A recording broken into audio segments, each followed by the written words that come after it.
તો જય માતાજી મિત્રો, આજે આપણે ખૂંખાર મેલડીમાં વિશેનો એક નવો વિડીયો જોવાના છીએ।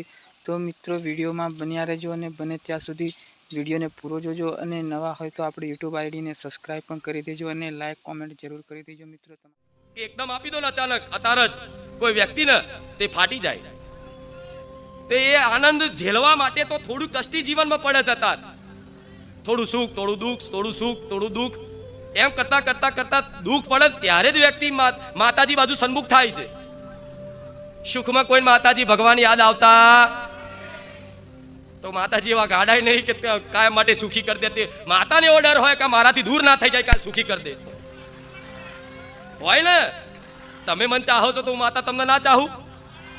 મને માતાને એવો ડર હારો આને 2 મહિનામાં જો સુખી કરી દઈશ ને કાયમ માટે, રૂપિયા ગાડી બંગલા બધું આપી દઈશ ને તો હારો મારાથી દૂર થઈ જશે। તો મને ચિંતા હોય કે મારાથી, હું તો એવું જ ઈચ્છું ને કે મારો કોઈ એક ભક્ત મારાથી દૂર થાય, મારો કોઈ એક ભક્ત મારાથી દૂર થાય। તમે ઈચ્છો છો ને એવું કે માં ક્યારે મારાથી દૂર થાય? તો માતાએ ના ઈચ્છતી હોય એટલે તો હું જલ્દી થોડી સુખ આપી દો મહિના એક રવિવારમાં? ના આપું, પણ થોડા જીવનમાં તપાઈશ, થોડું સુખ થોડું દુઃખ, થોડું સુખ થોડું દુઃખ, પછી ધીરે ધીરે ધીરે ધીરે ધીરે છે ને એવી આદત થઈ જશે કે દુઃખ હોવા છતાંય તમે એને સહન કરવાની શક્તિ મારી જોડથી મેળવી રહ્યા છો। દુઃખ તો ચલો એક સમય નહીં દૂર થાય, પણ મારા ધામ આવવાથી દુઃખ સહન કરવાની તો શક્તિ તો મળે છે કે નહીં?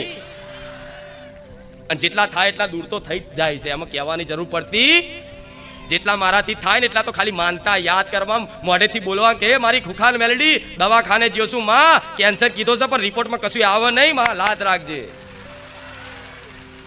માં। 15-15 20-20 વર્ષ ત્યાં માં અમાર સવા શેર માટીની ખોટ છે માં, અમારી ખોટ પૂરી કરજે માં। દુનિયાના મેણા ખાઈને થાકી ગયા છે, દર ભૂવા કરીને ફરીને થાકી ગયા છે માં। ડોક્ટરો ફર્યા, બધું કર્યું, પણ માં ક્યારે અમને આ સંતાન પ્રાપ્તિનું સુખ મળ્યું? અને મારા ધામમાં આયા હોય ને એક રવિવારમાં મેં હારા દાડા બતાવ્યા છે 20-20 વર્ષે। હવે તો દર રવિવાર 200 થી 250 દીકરા આલવા વાળી મેલડી બની બેઠી છે, હવે એની ગણતરી રાખતી નથી। તો એક આશા તો પૂરી કરી દઉં છું, પણ કેમ? એક કામ કરીને તમારો ભરોસો ટકાવું તો તમે આવતા જતા રહો તો દર રવિવાર કંઈક ને કંઈક વાતો સાંભળતા થાવ, અને સાંભળતા જીવનમાં કંઈક ને કંઈક નવી વાતો અમલ કરતા, ખાલી સાંભળીને અમલ કરવાનો સંકલ્પ કરશો ને તો આથી જ મારી કૃપાનો વરસાદ તમારી પર થઈ જવાનો ને। એટલે માતાજી પ્રવચન કરે છે, પણ પ્રવચન તે દરેક મારા વાલા ભક્તોને બહુ સારું લાગે એટલે તો શાંતિથી બેઠા છો, બધું મોબાઈલ બધું મૂકીને, બધી ચિંતાઓ બહાર મેલીને, અને ખરેખરમાં તમારી અંતર આત્મામાં પૂછો। તમે ઘેરથી નીકળતા હશો ને ચિંતાઓ ટેન્શનનો ટોપલો ભરીને, દુઃખનો ટોપલો ભરીને ઘેરથી આવતા હશો નહીં, અહીં મારા ગેટ અંદર આવતા જ એ બધો ટોપલો બહાર ઠાલવી જાય, થાય કે નહીં? હા, તો એનો મતલબ દુઃખ ગેટની બહાર રહેશે। હા, શું ખોટું? દુઃખ ગેટની બહાર રહેશે એટલે સુખની અનુભૂતિ થાય। અને તમને એવું થાય કે મારી રોજ રવિવાર હોય તો રોજ આવો આનંદ આવે, તો રોજ તો રવિવાર નહીં આવે, રોજ તો આ રીતે તમને લાભ નહીં મળે, રોજ તો આ રીતે ગાદી સંભવ નહીં, પણ રોજ મને યાદ કરતા થઈ જાય તો ઘેર બેઠા આનો આજ આનંદ કરાવવા વાળી માતા, અહીં આવવાની જરૂર નથી, એમને ઘેર બેઠા આનંદ કરાવું। પણ બસ એક વખત વિશ્વાસ થયો છે તો આ વિશ્વાસને પકડી રાખો, ધીરજની ડોર ઝાલી રાખો, ચિંતા ના કરશો, દુઃખ તો ભૂલી જાઉં એવું ભૂલી જાઓ। અનુ માતા એવું કે મારા ભગવાનને એવું પ્રાર્થના કરીશ, જોડે એવા આશીર્વાદે મારા ભક્તોને આપીશ કે મારા 12 ધામ આવનારા તમામ ભક્તો એમનું બધું દુઃખનું વિસ્મરણ થઈ જાય, એ ભૂલી જાય કે મારા જીવનમાં શું દુઃખ છે। ભલે દુઃખ એકદમ દૂર ના થાય, કોઈ કર્મ અનુસાર, કોઈ વિધિની યોજના અનુસાર, કોઈ પ્રારબ્ધ અનુસાર તમારે ભોગવવાનું છે, એટલું તો ભોગવવું જ પડશે ને। તો કદાચ એ ભોગવવાનું થાય તો કોઈ વાંધો નહીં, પણ મારી કૃપાથી, મારા રામ નામની મહિમાથી તમારા જીવનમાં આપે રૂપે એ દુઃખ વિસ્મરણ એવું થઈ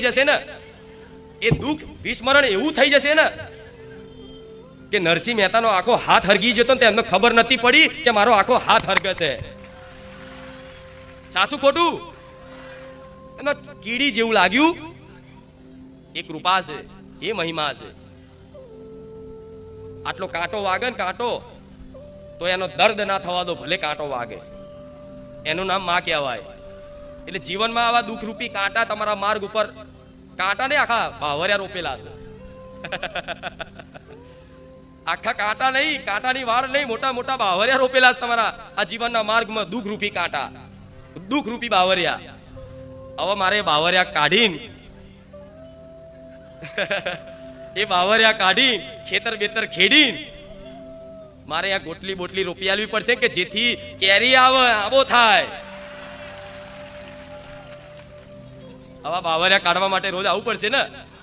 એ બાવરિયાનો નાશ કરવા માટે આનો જેટલો કાપવો પડે છે ને, ધારિયાથી ને બધા શસ્ત્રોથી. અથવા તો મશીન આવી જાય, એક ઝાટકે કાપી નાખે.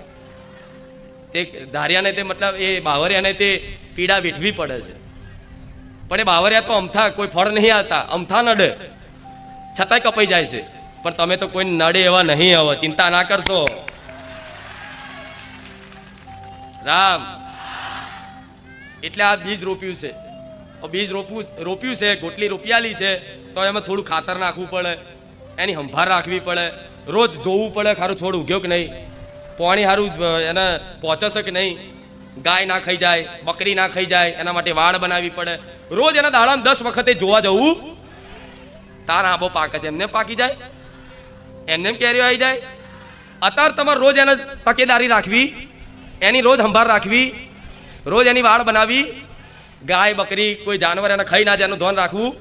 ધીરે ધીરે ધીરે ધીરે ધીરે ધીરે ધીરે એ છોડ મોટો થતા થતા થતા વૃક્ષ બની જાય ને. વૃક્ષ પછી એ વૃક્ષ નીચે આરામથી તમે ખાટલો નાખીને આરામ કરતા કરતા કેરી, કેસર કેરી ખાવ, એ કૃપા છે. તો આ બીજ રોપ્યું છે તો આજે ને કાલે તમે ગોટલી રોપિયાલી છે તો કેરી જ મળશે ને. તો વિશ્વાસ રાખો ને, તમારા જીવનમાં મેં આ ગોટલીઓ જ રોપિયાલી છે. હવે કેરીઓ ખાવાનું એકદમ થઈ જશે. કેરી નહીં તો આંબો થતા તો 10-15 વર્ષ થઈ જાય મોટો બંધ થતા. તો થોડો આ ભક્તિનું ફળ જે પાકવામાં થોડો 5 વર્ષ તો લાગે કે નહીં? હું તો 5 વર્ષ મને તો વધારે લાગે. હું મારા ભગવાન એવું કે વર્ષમાં મારા ભક્તોને સુખી કરી દો નાથ, કૃપા કરો જલ્દી એવી. વર્ષ કહું છું, વર્ષ 5 વર્ષ છે તે મને બહુ વધારે લાગે. તમને ખબર મારી 5 વર્ષમાં શી ખબર અમારું શું થશે. જીવતા આવીશું કે નહીં જીવતા હો, ના નહીં મરવા દઉં. જે મારા બની જાય છે ને, ભલે ગમે તેવી પરિસ્થિતિ આવી જાય એને ડૂબવા નહીં દઉં. આ મારો પ્રણ છે, આ મારો સંકલ્પ છે.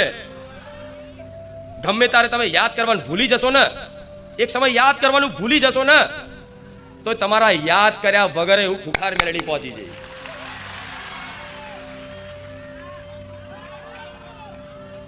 આમ તો કહેવાય છે કે યાદ કરો તો આવ, પણ આ ખુખાર મેલડી સોલંકી પેઢીની બહુચરના ખાતાની ઉગતા પૌરની રામવારી મેલડી એવી છે કે જે ભક્તિ સાચા વિશ્વાસથી બારેજા ધામમાં ખાલી પગ મૂક્યો અને ખાલી 2 હાથ જોડીને પ્રણામ કર્યા છે ને, એ પ્રણામ નમસ્કાર કરેલા તે હું માતા કહીશ, એના જીવનમાં કોઈ વિપત્તિ આવશે, કોઈ દુઃખ આવશે ને, તો એક રવિવાર મારા ધામમાં ભરેલો હશે ને. તમે યાદ નહીં કરો, પણ યાદ કર્યા વગર હું રામવારી મેલડી પહોંચી.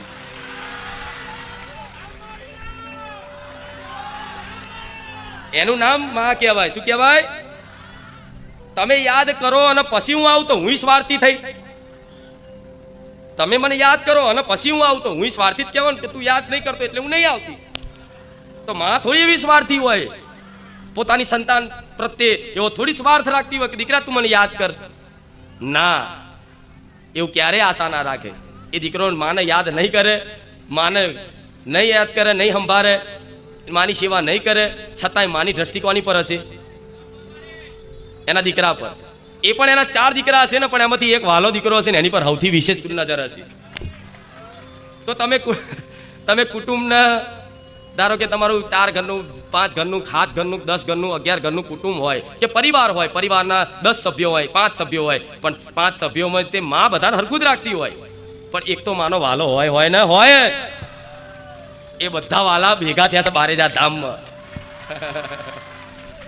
માના બધા વાલા જે હોય ને એ બધાને વેણી લાવી છે. માની બધી વાલી જેટલી દીકરીઓ હશે ને બધીને વેણી લાવી છે. ગુજરાતના ખૂણે ખૂણેથી ગામડે ફરી નજર મારી કોને લાવું, કોને બોલાવાના છે, કોને ખેંચવાના છે. એ કોઈ બાકી, કોઈ જિલ્લો, કોઈ ગામડું, કોઈ વિસ્તાર બાકી નહીં રાખ્યો. હું ખુખાર મેલડી ડોશીના રૂપે આવી, ગાય બનીને આવી, પણ મારી આ 2 આંખોથી તમને નજર નાખીને ખેંચી લાવી. હા, શું ખોટું? હા, તો તમે આવા માતાજીના